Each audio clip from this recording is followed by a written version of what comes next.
Maniwala ba kayo kung ito ay isang bamboo house? Tara na at tingnan natin sa loob para masilayan ninyo kung ito talaga ay isang bamboo house. Pasukin nga natin.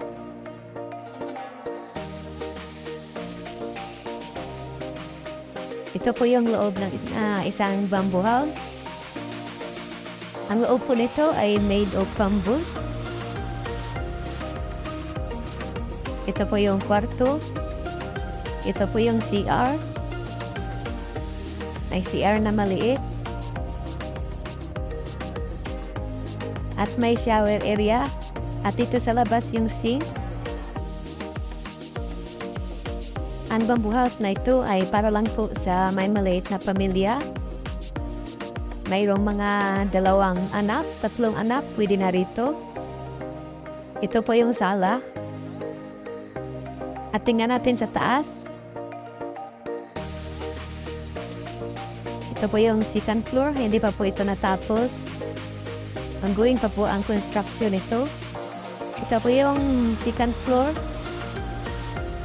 Mayroong 2 kwarto. Pwede na itong kwarto sa mga anak niyo.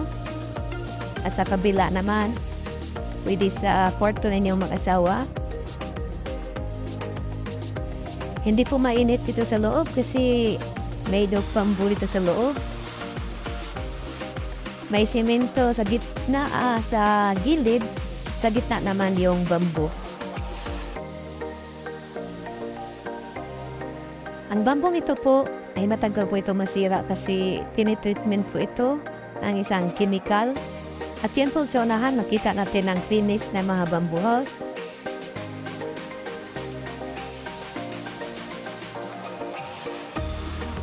Maganda po ito tingnan basta natapos na po. At ito na ngayon ang labas ng bamboo house. Diba? Ganda.